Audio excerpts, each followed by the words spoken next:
জাতীয়তাবাদী দল বিএনপির উদ্যোগে ঢাকা বিশ্ববিদ্যালয়ে আলোচনা সভার আয়োজন করা হয়েছে শহীদ আবরার ফাহাদ স্মরণে।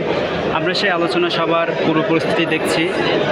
ইতিমধ্যে যদি আমি দেখাই, এই যে অনুষ্ঠানের স্থল বা অডিটোরিয়াম দেখছেন, এই অডিটোরিয়ামের কিন্তু একেবারে উপর এবং নিচে উভয় জায়গায় দলীয় নেতাকর্মী এবং সাধারণ শ্রোতা, পাশাপাশি সাংবাদিকবৃন্দ যারা রয়েছে তাদের অংশগ্রহণে কিন্তু একেবারে পরিপূর্ণ হয়ে গেছে, কোলাহলপূর্ণ একটা পরিবেশ সৃষ্টি হয়েছে।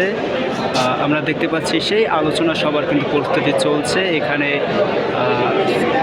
স্বৈরাচার আওয়ামী লীগের ছাত্র সংগঠন ছাত্রলীগ কর্তৃক নিপীড়নের শিকার হয়ে হত্যার শিকার হয় শহীদ আবরার ফাহাদ। সেই আবরার ফাহাদের ৬ষ্ঠ মৃত্যুবার্ষিকী এর স্মরণ সভা উপলক্ষে আজকের এই আলোচনা সভার আয়োজন করেছে বাংলাদেশ জাতীয়তাবাদী দল বিএনপি। সেই আলোচনা সভার প্রস্তুতি আমরা দেখছি। এই অডিটোরিয়ামের কিন্তু কানায় কানায় পরিপূর্ণ হয়ে গেছে মানুষ এবং শ্রোতা, সাধারণ নেতাকর্মীরা। বাংলাদেশ জাতীয়তাবাদী দল বিএনপির উদ্যোগে কিন্তু এই আলোচনা সভার আয়োজন করা হয়েছে।